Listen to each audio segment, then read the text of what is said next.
Ahora inicia la Edad Media. La Edad Media se llama así por ser la época de en medio cuando estaban creando los nombres. Pero bueno, ¿qué le vamos a hacer? La Edad Media parte de la caída del Imperio Romano de Occidente y cuando los pueblos germanos empiezan a habitar ahí, adoptando la cultura cristiana. Y se crea el feudalismo, un sistema político meramente de la Edad Media, en la región de Europa, empezando a formar las primeras divisiones que luego llegarían a ser los países de Francia, Alemania, España, Inglaterra, etc. Aquí gobernaban los dueños de las tierras, familias privilegiadas, siendo la realeza, los reyes por supuesto, y como máximo de todos, la iglesia siendo el papa el representante. Todos los trabajadores se les llamaban hombres libres, porque ellos tenían sus propios productos y trabajaban como deseaban, aunque siempre lo hacían como siervos a sus reyes. Esa gente se les llamaban los vasallos, y todos los que estaban arriba de los vasallos, en diferentes jerarquías, se les llamaban los señores feudales. Las ciudades se empezaron a desalojar y la mayoría de las personas empezaron a vivir en zonas rurales para trabajar en las tierras de los reyes. Un vasallo podría luego tener una persona en su servicio y convertirse en señor, así existiendo el vasallo del vasallo. Así se iban creando las pirámides. La característica del feudalismo era una aldea que rodeaba un castillo. El castillo era el centro de la protección del lugar. Al castillo se le denominaba burgo y las ciudades medievales eran las que vivían cerca del castillo, siendo esta la zona de los burgueses. Aquí nace el estilo gótico de la arquitectura, una belleza. Y las universidades empezaron a crecer y aparecer más. Los estudios más prestigiosos en ese entonces eran las matemáticas, la música, filosofía, teología, medicina y derecho. Aquí nació la escolástica, una corriente de la teología y filosofía basada en entender la teología cristiana en términos aristotélicos. El mayor exponente fue el señor Tomás de Aquino. La iglesia también fue de gran influencia en los avances de la música. Existieron los famosos cantos gregorianos, nombre por el Papa Gregorio, quien ordenó que se guardasen de alguna forma. Y así un monje llamado Guido de Arezzo inventó los principios de la partitura.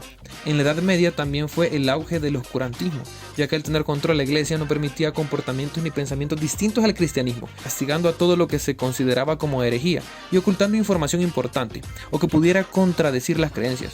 Los castigos fueron los que dieron paso a la Santa Inquisición, asesinando a todo aquel hereje, siendo la iglesia totalitarista. Se supone al oscurantismo como un atraso de por lo menos 1000 años de progreso. La iglesia cristiana preparaba grandes ejércitos, a eso se le llamaban los caballeros. Su objetivo era reconquistar la ciudad de Jerusalén, siendo la cual fue la capital de Israel y que obviamente se perdió en las revueltas de la Edad Antigua. ¿Y quiénes tenían Jerusalén? Pues había un imperio que se había desatado y había tomado a Jerusalén. Eran los musulmanes. Y es aquí en el siglo VI, en la península de Arabia, donde se encuentra el actual Arabia Saudita, donde había una ciudad llamada La Meca, donde estaba una gran piedra conocida como Kaaba.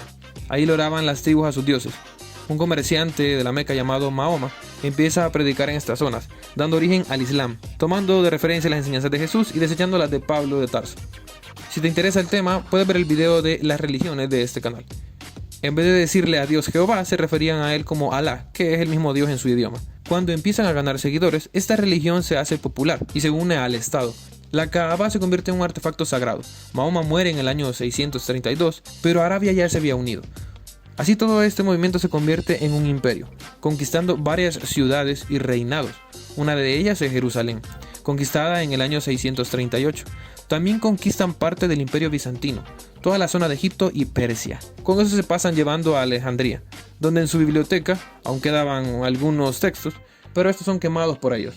Y aquí es que por fin la biblioteca de Alejandría desaparece. Este gran imperio musulmán se proclamaba teocrático, es decir, regidos por Dios, y eran imparables. Los bizantinos perdían una y otra vez contra ellos, y es porque toda la región árabe se había organizado bajo un solo mando.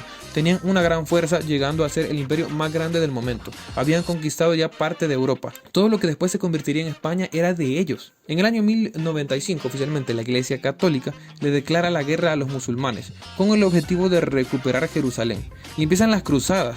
En la primera cruzada, de hecho, la iglesia logró recuperar Jerusalén venciendo a los musulmanes, pero en la tercera cruzada el Islam vuelve a recuperarla. En constantes guerras santas, ni el uno ni el otro puede someterse.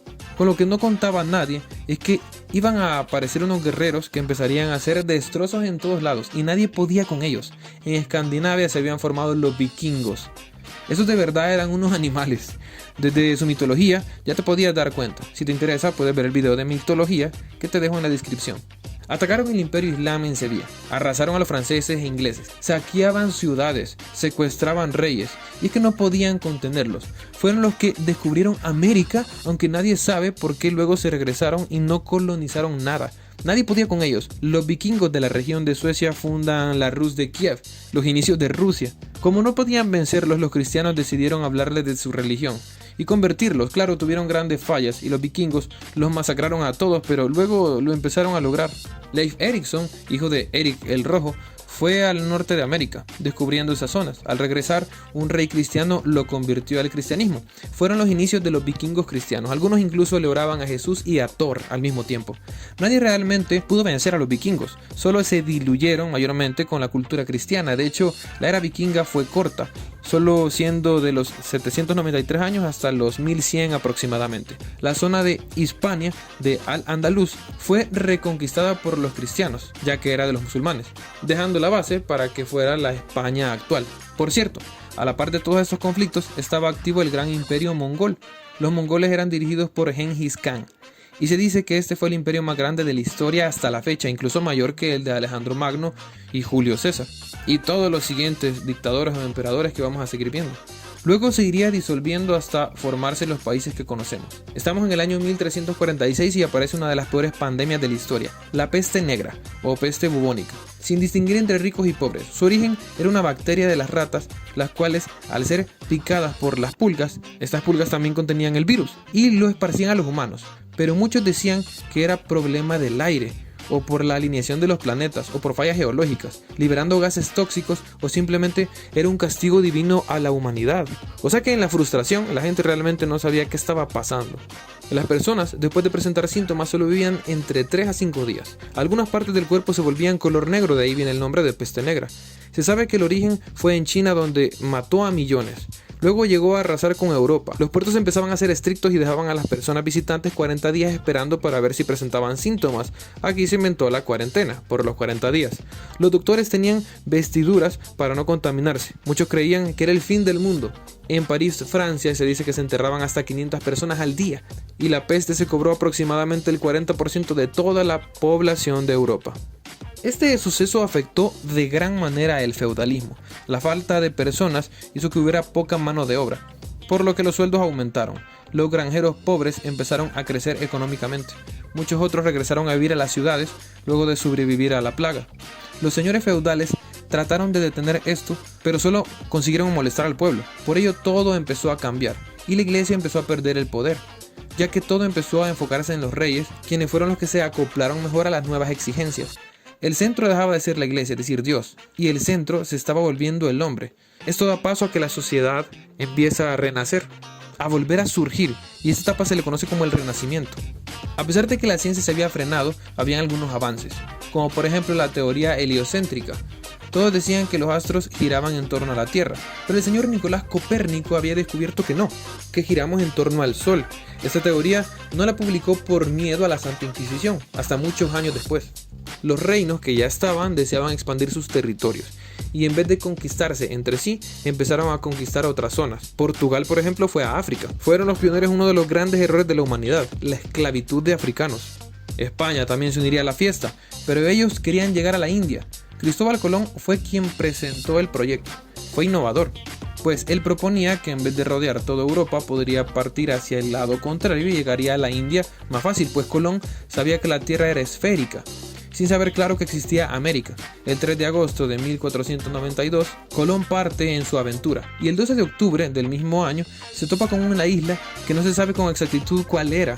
Le llamó San Salvador, y para Colón era la parte de atrás de India. Así que empezaron a hacer más viajes. Él no sabía que había descubierto un nuevo continente. Al mismo tiempo, desde Turquía, con las influencias del Islam, se había formado el Imperio Otomano, que a estas alturas ya tenía una gran fuerza militar, y por fin vencen el Imperio Bizantino y se proclama la gran caída de Constantinopla y el fin de lo que quedaba del gran Imperio Romano.